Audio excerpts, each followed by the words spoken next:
Okay, we'll get started. Good morning, good afternoon, and good evening, or good evening, depending on where you are. Welcome to today's session, where you'll have an opportunity to ask me almost anything, not quite everything, about best practices in analytical project management and delivery. My name is Michiko Wolcott. I will be the host, the presenter, and the moderator for the session. In my current work as a strategic and management consultant, I advise clients on the non-technical aspects of data and analytics, and my focus is especially on closing the gap between the technical side and the business side of data and analytics, or the research side, as the case may be. So before we start, we have a few housekeeping items. First, this session is being recorded. You probably heard the thing that says it's being recorded. By staying in this meeting, you consent to be a part of the recording. Otherwise, please do feel free to leave and wait for the recording. Everybody who registered will receive a link to the recording as well as the copy of the slide deck. Also, since I will be running a one-person show, I apologize in advance for any glitches and mishaps.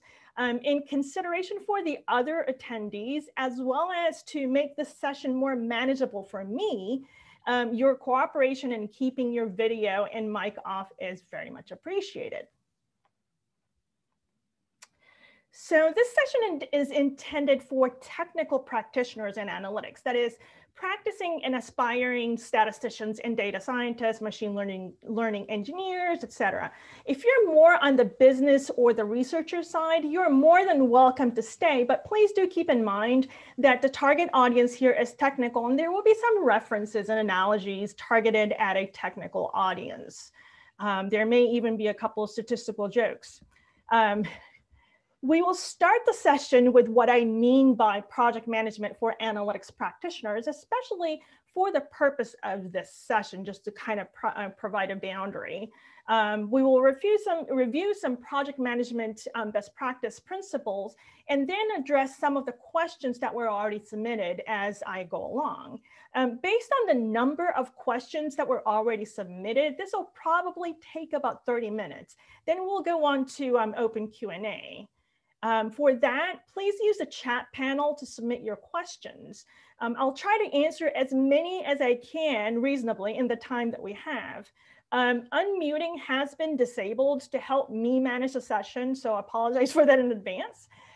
We do have participants from all over the world, so you can submit your questions in English, Spanish, or Portuguese. The answers will be in English. And if you speak some other language, all I can say is, well, I'm sorry. That's not within my capabilities. I've been in analytics consulting and delivery business for over 20 years, and I've run a large multinational analytics consulting practice. And I've made mistakes like everybody else.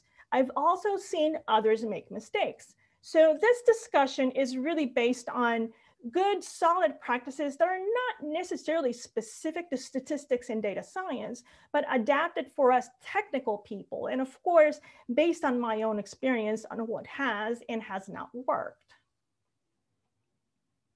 So there's a reason you all are here with burning questions, right? Or maybe not burning questions, but really wanting to know what this is about. We've all had challenges like, well, you don't know what data you're going to get, or you don't know what data are available, or you don't know what the quality of the data, etc. You've been inundated with follow-ups after follow-ups, delays after delays, problems you didn't expect.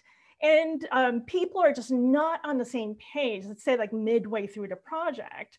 Now, the client could be internal, external, and for our purpose today, it doesn't really matter. They don't even have to be clients in the traditional sense. So count anybody you work with as a client for the purpose of our discussion today. So when it comes to statistics and data science, project management breakdowns happen basically for a couple of reasons, kind of broad reasons. The first is the aspects of the project itself. And this includes how you structure the project itself and what you do to manage the project, the tactical aspects of the project and its delivery. The second is really our own effectiveness as analytics professionals. That is how we approach our own existence as a professional, which obviously influences how we do things during a project. Here, we're going to focus on the first, the aspects of the project itself. Now, our own effectiveness is a whole different topic that really encompasses way beyond project management realm. And as a shameless plug, I do have a separate course offering on this very topic on my website, so please do feel free to check that out. Now, it's important to clarify what we mean by a project. The Project Management Institute, just as an example, says all projects are a temporary effort to create value through a unique product, service, or result. Now, the word effort here is not trivial. Now, it's not about what we deliver, but how we deliver it.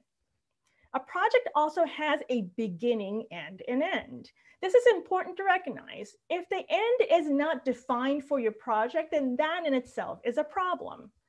Now, one trap that we fall into as statistical and data science practitioners is that we design or plan the analysis and think that that serves as a project plan. Project design is not the same as the analysis design or analysis plan.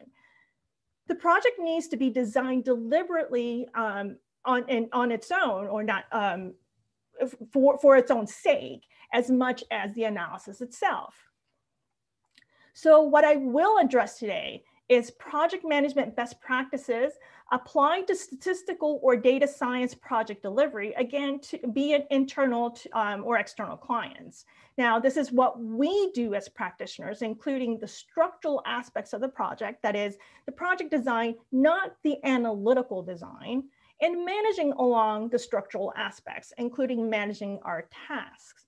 We will pay special attention to things that we as technical practitioners tend to kind of take for granted. I will not address contractual topics, regulatory matters, pricing or billing, how to get projects, technical aspects like methods, techniques, analytical tools and environments, and analytical design will not be addressed. And I will not address communication skills and other interpersonal skills, which are really all part of our own professional effectiveness. Again, how we understand our own effectiveness absolutely impacts how we approach project management and how much sense any of this is going to make to you. Again, shameless plug, I do have a separate course on this topic. I will address only to the extent related to what you do to manage your project, things like client management, people or line management, quality management, and documentation. That's quality of the project, called analytical project. Speaking of which, for those of you who are attending the World Statistics Congress or the joint statistical meetings this year, I do have an entire talk on the quality of analytical projects, so please do check that out instead. Now, each of these out-of-scope topics is a discussion in itself. One of the biggest challenges that I think I see among technical practitioners is that it's quite common to confuse all of these aspects. For example, it's common to reduce naively, but kind of erroneously, what is really a project management problem down to a technical problem. We're solutions people, right? We're technical, we're analytical, we like algorithms, et cetera. We're solutions people. And we see a problem and we want to develop and implement a solution right away because we're kind of naturally wired that way. But absent the real understanding of the problem itself, we tend to do it within our own knowledge comfort zone, that is our technical knowledge. So it's important to be clear about where the root of the problem really is in your projects, or you'd be solving a wrong problem. Where have you heard that before? So I'll start out with some overarching principles in terms that we statisticians and data scientists can relate, because at the end of the day, good project management is really to live the basic statistical principles. So the first principle, what is statistics really about? The entire field of statistics is really built on the idea of understanding variability.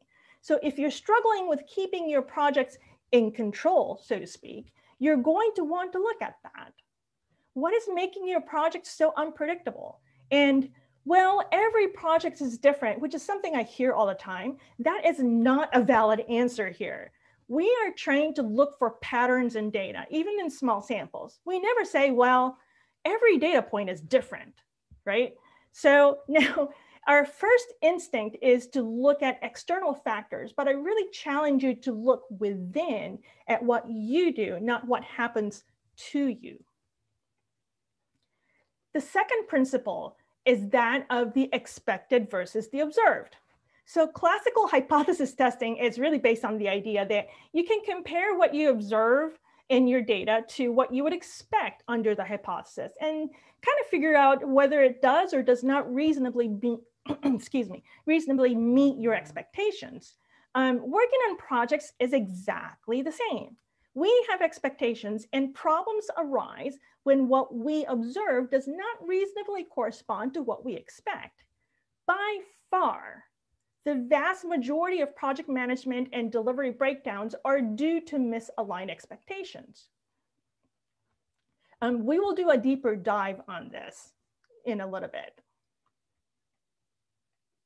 The third principle has to do with assumptions. We've all had statistics classes and we've all had to state our statistical assumptions. Why? Because our conclusions really depend on these assumptions or the validity of these assumptions, right? When we work on a project, we make a lot of project assumptions, but we don't always state them. That in turn impacts expectations. This is just like if you assume that a random variable is normally distributed, its expectations have certain properties. And as good practitioners, we check our assumptions, right? We know that if you don't make your assumptions explicit, if your assumptions are not reasonable, or worse, if you're not aware of the assumptions that you're making, then the results could be invalid. The same applies to project management. The fourth principle is that of probabilities. Now, when we work on projects, we somehow become really convinced that every event related to our own effort has a probability of either 0 or 1. Now, and nothing in between. And so, but in real life, nothing has a probability of 0 or 1. We should know this of all people, right? So these are the important things to come back to as we understand why the best practices are the best practices. Kind of put in a little bit of statistical term. So here are the essentials of project management and delivery for us analytical practitioners. And I'll address the questions already submitted as they relate to each one of these. First, set expectations. You can't manage expectations you don't set, and you can't manage expectations you don't know. The vast majority of our project management problems trace back to inadequate setting of expectations, not necessarily management. So first, any expectations you do not explicitly set will be set by somebody else, like the client. This includes any technical expectations, even if the client is not technical. What is not explicitly out of scope is in scope when it comes up. Risks, limitations, and dependencies, they don't exist unless you make them explicit.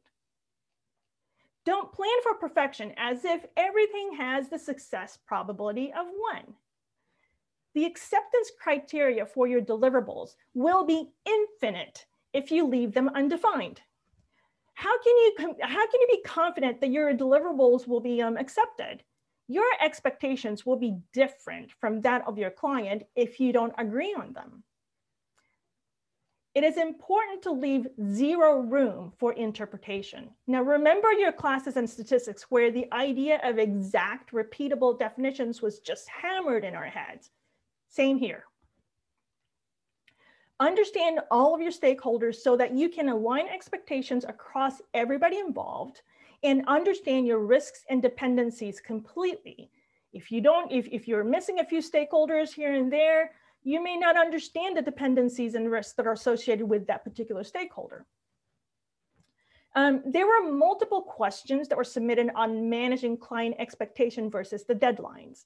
In the vast majority of the cases, this is a problem with setting expectations. Either it was not set well, or not set completely, or it was not realistic. So look at, as kind of an exercise, look at what the client expectations were in that case, if you had a problem, and look at what you expected, what you had expected, and figure out where the differences were. Now, this is the one way in which you can improve and learn about your expectation setting. There was also a question submitted on how to manage the client expectations regarding, say, execution time and effort time. Now, a lot of us run these giant jobs that take hours or even days. Clarify that up front. Now, you can't manage expectations you don't set. How are you accounting for them versus what is the client's expectation? Get that resolved up front. We have all complained about how we're not brought in early enough in the process of analysis or whatever, and are having to salvage analysis, right? This is a very, very common complaint. Setting proper expectations is our chance to show why this is important, or we will continue to fail to make the case. So don't blow it. The second essential, make projects as small as possible. Tangible deliverables, quick wins, and showing progress are important and expected, especially in today's culture. People are just less patient. It's just simple as that. And actually, smaller projects are much easier for us to manage as well. Smaller projects mean smaller absolute variance, right? So it's a much smaller, and it's a lot smaller likelihood of things kind of going a little outside. Elegant and elaborate, something we just absolutely love to do as statisticians and data scientists, right? We love complicated, elaborate codes. We love elegant techniques. But in project management, elegant and elaborate makes it super difficult to succeed, and it's a lot less transparent. So some examples of making into smaller projects could be by type of activity, like proof of value, proof of concept, open-ended exploratory analysis, go, no go. Separate them into distinct projects. Could be by deliverable, could be by data source or group of data sources considered. Take a phased approach. Consider MVP, or minimum viable product, as the first cut. Take a work stream type approach. That said, just because you've broken them into smaller projects, it doesn't mean that each project kind of operate completely independently of the others. Obviously, these projects are all related. The covariance matrix among these projects is not zero, right? You basically need to manage a portfolio of smaller projects, but now you have a structure to help you manage them. Several of the questions submitted had to do with scaling up. So I'm going to address this from the perspective of managing projects and not from the perspective of managing reporting lines and team sizes and so forth. Now, sometimes you have to manage a large project especially if you're in a large organization. And one of the biggest challenges in managing a large project is managing the people within the project. It's not so much about the task, although it is just, it's a bigger volume, but managing the people within the project becomes quite tough. Getting everybody on the same page from the get-go and throughout is important, which is why it makes it really hard if you've got a giant project. But when you have a lot of people, this gets really hard really quickly. Now, I am a total abuser of various rules of thumb, like the 80-20 rule, and even and greater than 30 to an extent. One of the rules of thumb that I swear by is the rule of 8. Basically, team dynamics break down in 8 people. And in fact, it actually starts to break down at about 6. So create a structure within your projects that allows you to put people in groups smaller than 8. If you can't formally explicitly define smaller projects, create like pseudo projects or work stream, et cetera, some structure within the big project that allows you to manage as if they are discrete projects.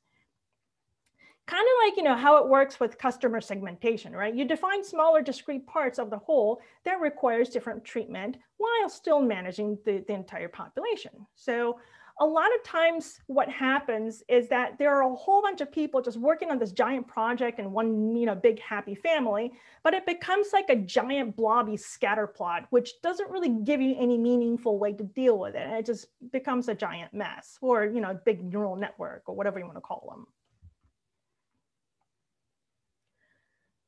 The third essential, isolate the unknown from the known. This really goes hand in hand with making the project as small as possible. So some examples of an unknown from our perspective as practitioners, right? How many times have we struggled with scoping a project because of the unknown data quality or sources? Well, we don't know what data we're going to get, or we don't know what data are available, or we can't really make any decisions, or we can't say it's going to be done until we know a little bit more about data, right? That's an example of unknown. Or you don't know what methods or techniques would be the best for the problem or for the data set, for that matter. Lack of clarity just in general, right? Where our clients don't know what they want. That's a typical thing, right? So in these cases, invariably what happens is that the unknown starts to kind of take a life of its own. It's easy to end up in this deadlock or go out of control, and everybody's frustrated. And even what happens in the end is that even the predictable part, like the actual analysis you're trying to get to, becomes unpredictable. Separate them out. Now, how you handle this depends on how complete your understanding of the risks and the dependencies are that I mentioned earlier under setting expectations. So the solutions will include things like separate the unknown from the known into different projects. So we generally know what those uncertainties are. We just don't know how they're going to turn out, right? So by trying to deal with them all within the same project, you are setting yourself up for unnecessarily challenges and conflicts and poorer just client experience that's not quite as good. Don't mix it together with the parts that you do know. The unknown left to its own devices will jeopardize the known and bring down the entire project. There were several questions submitted asking, how do I communicate the uncertainty in the project to the client? Projects become problematic when the unknown and the known are mixed together. The best way to handle uncertainty is to isolate it and solve that first and use that to set the expectations. One thing clients and management do not want to hear is uncertainty without a definitive plan to address it. They need to know what to expect about the unknown. A classic one of these is to have a project to define a project. So the objective of this first little project is to make the unknown known. There's this concept which some people call like paid sales engagement. I am a big fan personally. This is basically where you start out with a mini engagement or mini project to define your real project. The deliverable in this case, in this little mini project, would be a formal statement of work or the project or analysis design, etc., for the real project. It isolates the unknown and protects the parts that are known. If you have additional follow-up not included in the original scope, make it into a new project as long as the original set of requirements have been met. This is an important point. However, keep in mind that if you did not specifically call it out of scope at the beginning, during the design or during the planning phase, then this will be a harder argument to make and negotiation will be necessary. What do you do with the requests for change? Use a change management process. That you will use a change management process will need to be defined at the expectation setting stage, like project planning phase or design phase. There was a question submitted about managing high expectations with the reality of machine learning algorithms. Now, this is a hot topic today because of the hype, right? And we've all been really been annoyed about this in one way or the other. Do a small proof of value project to manage the unknown. Again, separate the unknown from the known. We need evidence to determine if expectations are too high or too low. And Again, so then that means that we have to make the unknown kind of better known. Too often we try to argue our way out of a discussion, but we do it without any evidence in the name of our technical expertise. And it becomes, it sort of comes across either arrogant or unable to communicate, whether we like it or not. That's kind of how it comes across. We're in the business of convincing others to be informed with data, right? So we need to do the same ourselves if we want the credibility. Make the unknown known. So proof of concept is also a good way to determine the best way forward. There were several questions submitted about handling technical disagreements, valid technical disagreements. Do a proof of concept. Basically, what this means is that it's a quick and dirty but friendly bake-off. Structure your project so that you can let the data inform the way forward. I won't go into the technical design of the proof of concept because there are several different approaches, but you do need to be intentional about doing this from the beginning and set that expectation when you plan your project. Now, since it is an unknown, again, separate that out into its own project as much as possible. I've done a number of technical bake-offs like this into projects of their own. Too often we do this as a part of the same project, and it kind of gets us into trouble. So note that these first three has to do with how you think about setting up a project, the very, very beginning part, right? 90% of the problems you face in project management stem from these, maybe even higher. Once you enter into executing the project, you have to have the end in mind at all times. Manage the whole project from the beginning. Begin with the end in mind, as Stephen Covey said. We tend to be very task-centric, so this requires a shift in our mindset. Approach project management by dividing the whole rather than taking a sum of parts type mindset. There was a question about avoiding micromanaging your tasks. So rather than managing forward with an additive sort of approach or mindset, manage from the end. Today is the first day of the rest of your project, right? Rather than managing individual trials, manage the overall distribution. You're less likely to get bogged down with details because if you do that, you quickly realize that you don't have the luxury of getting bogged down in details. Be sure to establish cadence or regularity of some sort at the beginning of the project, at the kickoff at the latest. Knowing that there are weekly meetings or due dates and milestones really helps you frame the project in terms of delivery. It's all about framing, again, not sort of doing it individually or doing little, managing by task, but managing the whole. All of this helps you understand that you actually have a lot less time than you think. By having structure, it gives you flexibility to sort of, make adjustments from one to another. If you do it on a task by task basis, you don't see that picture. Again, then don't plan for perfection. And making projects small really helps here also. Have everything in writing.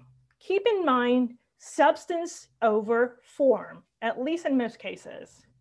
A lot of people cringe at documentation because they imagine this elaborate, formal big thing. Well, a lot of times it is, right? There are several questions submitted around documentation for your own purposes, like internal documentation where we just need to keep track of things like relevant information, know what happened, or record why you did what you did. Personally, I keep what I call running notes, where I just dump all the comments from emails and messages, any thoughts, outlines, etc., all in one place. Now, you can do this in a Word document, some notebook or wiki or etc. The format and the tool are not really all that relevant, at least for internal purposes. What is important is that you're keeping a written record or some set of records in one place. Make it easy for yourself. Obviously, there are times when the documentation does actually need to be formal, And some you just can't get around, like, regulatory stuff and et cetera. But make documentation easy for you, especially if it's just internal and not regulatory or other formality required. We practitioners are really not fond of documentation. I don't know that many people who have come out and say, well, I just love documentation. Well, and we tend to devalue documentation if it's really onerous, because effort is cost. Now, things like statement of work, interim milestones, and deliverable acceptance, et cetera, we do need some record of agreement or sign off from the client, or mutual agreement. Again, the level of formality can vary depending on the circumstances, but the important thing is that it just not be just verbal, and that you and your organization have a record. This is also not just about you if you belong in an organization. The organization also needs to know what happened, so that if you leave or something happens, then they still know what happened. The next essential, manage everything as early as possible. Now, issues originate much earlier than you think. It's like debugging code, right? How many times do we have to debug code only to find out that the issue was actually much, much earlier? Where the error occurs is only where the real issue reared its ugly head from underneath, not where the issue is, right? I've already mentioned managing the expectations at the earliest opportunity in the context of setting expectations.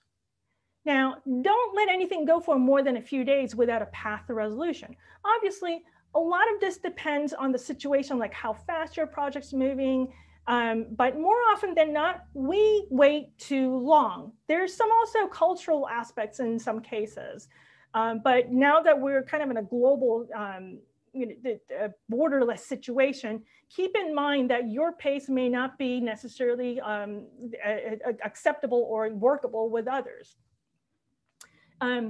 I've seen some, people, literally wait, weeks before escalating issues, and by then you've lost the opportunity to handle it well.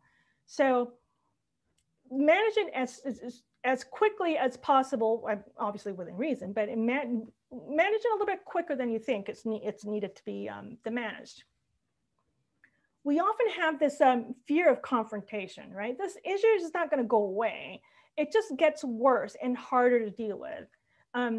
So I deal with communication practices a little bit more specifically in the course on professional effectiveness, but the bottom line is, what they say is true, right? The problems, the bad news, like, fine wine, it doesn't age well like fine wine, right? So just keep that in mind. So you'll see that 4 through 6 are really related to what you do as you execute. 7, verify and re-verify that you've met all requirements. And I mean all requirements, big and small. Hold yourself guilty until you prove yourself innocent. And don't work from memory. Excuse me. Those of you who have worked with me have heard me say this like a million times. We all think we remember everything. If you only knew how many little balls you're dropping, you'd be appalled. Little balls add up to a giant pile of balls. Don't work from memory. You are not going to remember everything. Quality control yourself. Double check yourself. And please do not ask for the same information twice. This is different from asking questions in general. It's important to ask questions. And it's okay if you don't understand. Or it's okay if you're not familiar with the subject or what have you. It's also important to not ask questions that prove that you're not paying attention. These are the ones I'm talking about. I recently had an opportunity to experience this as a client. So there was a requirements document which was submitted earlier, obviously at the beginning of the project. And I had to point out that one of the requirements had not been met. And the developer then asked me where the requirements document was. Okay, as a client, this is very frustrating. I've already given you a requirements document. Now you're asking me where it is, right? Towards the end of the project, which means that you probably were not looking at the requirements document. So it tells the client that you're not paying attention, or at least you're sloppy, right? Those are the questions you don't want to ask. All, questions to clarify, questions to understand, questions to learn, those are absolutely valid. And finally, this is going to be a fun one. Measure yourself. Where is the variability coming from? How can you bring it in control? Now, I've managed, advised, and coached enough statisticians and data scientists to know that we are some of the most resistant to the idea of being measured. It turns out that we like measuring other people, but not ourselves. So if you're not measuring and analyzing yourself, you cannot make others become data-oriented with any level of credibility. It's going to be really hard. So, examples: time tracking. Do you keep a timesheet? And do you analyze your timesheet? These are, there are free tools available if you don't have one. Personally, I just created my own timesheet template in Microsoft Access with all the categories I wanted to track, and supplement that with a free auto time tracking tool that kind of tracks your time on the PC. Use whatever tool that works for you, but do track your time and look at it. There was a question about setting timelines. Do you have a good understanding of what effort and calendar time it takes you to do things? So as early as 10 years ago, I understood our time and effort in my team so well that we were consistently within 10% of the estimate. And even today, estimates for my own projects are about the same. But that was done after really looking at our timesheets, looking at getting really down into making sure that we're actually keeping record of how we did things. I mean, it's talk about data sort of informed or data driven even, right? You can get it almost down to a science, but you do have to understand yourself well enough objectively. Do you keep delivery metrics like on-time delivery? Now, unexpected should be the exception. In fact, 99% of the unexpected is really should have been expected but not accounted for. Again, people who have worked with me have heard me say this like a million times already. I've even done things like building regression models and modeling revenue against time spent, et cetera, to understand efficiency. We can use data to improve ourselves, but somehow we don't like to do that. Now, you see that 7 and 8 here are related to how you look at your activities in retrospect, but these are absolutely ineffective without all of the earlier stuff, 1 through 6, and especially 1 through 3. Now, there was a very interesting question, and I'm going to address this sort of in a generality. How do you effectively manage projects when you have a disability that interferes with your project management with responsibilities? It's a tough situation. I can also say that I live this every day myself with a learning disability, and I've figured out consciously or subconsciously what I need to do to be effective, to do well. You understand very well what you're challenged with. You are also the best person to understand what you need to get around the challenges. It obviously depends on the specific disability, but you generally can't change the disability. So instead, we have to kind of focus on how to get around it with the skills and the tools that you do have and leverage technology, right? Obviously, all of this isn't particularly specific to project management. Speaking of tools, there were a handful of questions about tools for project and time management. So if you're in a large enough organization, chances are that these tools are provided to you one way or the other. So these are going to be more for smaller practices and individuals. Now, please note that these are what come to the top of my mind. I don't necessarily use all of them. In fact, I know I don't use some of them. This is not an endorsement by any means, and I do not get compensated for mentioning them. This is also an incomplete list. Most of these are something you already have, you're already using, or have, or most of these have a free tier. You can Google and come up with more. Evaluate them for yourself and use what works for you. So for time tracking, I've mentioned that I sort of made my own homegrown solution. There is a tool, called Toggle Track. Rescue Time, Office 365 has a timesheet app. Google has a timesheet app, et cetera. There's, any number of things that you can sort of look into. Now, when it comes to project management tools, visibility, again, visibility is your #1 priority. Don't get too caught up in having everything automated or in having fancy features. You need to see it every day. The first step is just to write down and make it visible to yourself. So it could be as simple as having a whiteboard, a bulletin board with a whole bunch of stickies. In fact, a lot of the Kanban concepts are sort of based around that.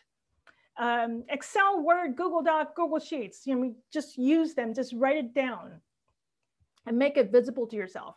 Then you can get into a little bit more sophisticated tools like Microsoft Project and Smartsheets, Basecamp, Trello, Monday.com, Mural, which is actually not so much a project management tool, but it can be used like almost like a Trello.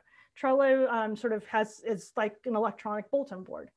And it, as one of its functions, that's not all it does, but. And once you get into more projects, larger number of projects, and I've seen people use dashboarding and some BI tools for a large portfolio of projects, et cetera. So there are these tools just to get started with your thoughts, but there's so much more, and it doesn't really, at least to start, it doesn't really matter what you use. You just have to do it. So before we get into additional Q&A, I'm allowed to do a little bit of plug, right? So please visit the website at msightanalytics.com and connect with me on LinkedIn, Twitter, and Facebook. If you are a university faculty member who teaches consulting to statisticians and data scientists, I would love to talk to you. Also, I'm planning on giving workshops on data quality methodologies targeted specifically at statisticians and data scientists. So I'm planning a session in English and a separate session in Spanish. They are tentatively scheduled for Wednesday, September 8th. So be on the lookout for the registration information if that's something that interests you. Now on to your questions. I'm going to keep this slide up while I'll do my best to address them. So let me figure out if there are any questions.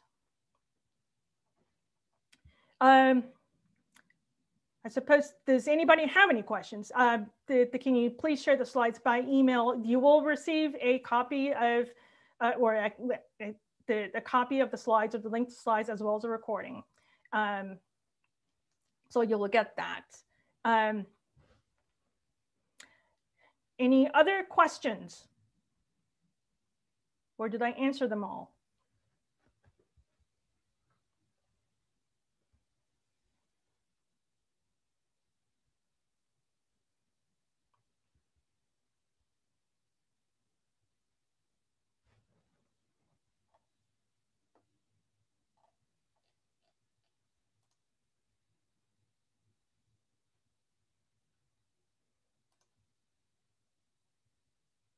Going once? I don't want to go too early in case you guys are still thinking.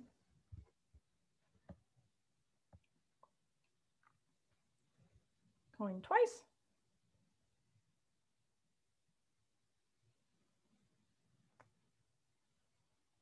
Can I elaborate on step 4? Okay, there's a question. Can you elaborate on step 4? Manage from the end backward. So this is kind of, we tend to sort of manage our own tasks sort of in the moment. At any time you're doing some tasks, we want to keep when the end is in our mind at all times, because that's really, and it doesn't have to be, it doesn't have to be like, and towards the end. I'm talking about from the very beginning. Okay, today we have 100% of the project left, right? And tomorrow you're going to have, if it's 100 days, just to make it easier for the math, tomorrow you're going to have 99% of the project left. But you have like, tasks that are, that span like, 3% of the day, of the project, etc. But at any point you have to keep yourself in check, and also to keep the big picture in mind, sort of understand when you need to deliver it by, what it means to close a project, right? And then kind of plan backwards from there. And invariably what happens is that by the time you kind of figure out, you get to where you are, you just, you sort of find out that you don't have enough time, right? It's like, you find out that you have less time than you thought. It's almost I don't know that I've ever heard anybody say, hey, I have more time than I thought, by actually going backwards from the project with all that you had to do. It probably did happen, but it hasn't been all that memorable. You remember when you don't have enough time or you sort of have less time than you think. So just kind of keep in mind, and that's good to kind of keep yourself in check, because it keeps you from getting too bogged down into the details. So that's kind of what I mean. Try not to think forward in terms of how you manage projects. Okay, I'm going to do this today, and then when I finish this, and I want to do this. Then I want to finish this. When I'm going to do this. So if you kind of manage it sort of additive that way, then you're more likely to run out of time, or you're more likely to get too caught up, and then just get delayed than you actually deliver on time. Okay, now the questions are coming, and y'all had some time to think. The measure and analyze yourself is part of learn lesson. Yes, it is. We should sort of, a lot of this, yes, is after you've done one project, right? It's like you kind of have to, you can't measure a project that hasn't happened yet. So it's sort of like you can't analyze data you don't have. So absolutely, but you can do this in your first project, right? Just measure yourself, or even, it doesn't even have to be a project, any activity you do. If you're in school, how long does it take? Just like measure yourself, right?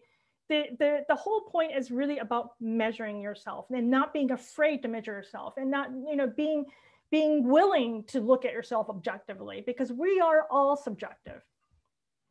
So just don't be afraid to measure yourself. Do kind of take that step. It's a little scary, but do take that step. Have I tried, okay, here's another question. Have I ever tried the software QuickBooks for tracking time and billing? No, I have not. I've heard some people, I've heard about it, some people using it. I don't have personal experience. That would be another one. What is the next question? What is the general view in micromanaging? My sort of general view is don't. Again, keep the big picture in mind. And the picture, no matter how big you think you're thinking, there's always bigger.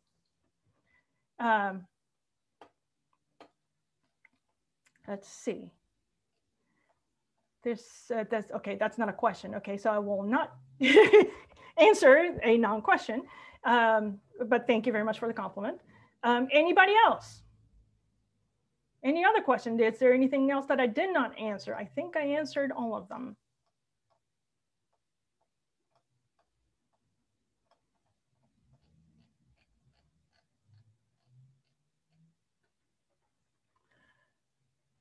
All right.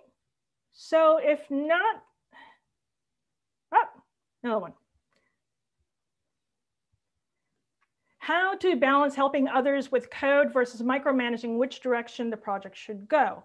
Helping others, I think what this question is saying is, where is the line between helping others and micromanaging? I think that's what it means.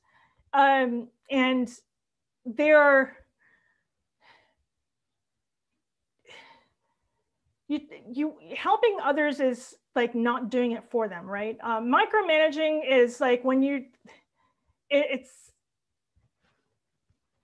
if you're dictating every little step and, you know, just a step short of like doing it for them, I think that's where you just kind of have to watch out a little bit. But again, then this is the same thing in project management, right? You're managing somebody's project, and you're managing a project where you have multiple people in there, and it's like, you know, and I felt this sometimes, like you're watching everyone, it's like, I'm getting so angry, you know, it's like, it's a little impatient. It's like, okay, but you have to kind of trust the people to do their job. Let the people do their job and help and answer questions without actually doing the job for them. Now, if they're, you know, not doing their job and you're having to do their job, then that's a different story. But hopefully, I don't know if that's a satisfactory answer, but hopefully that gives you some thought. Any other question?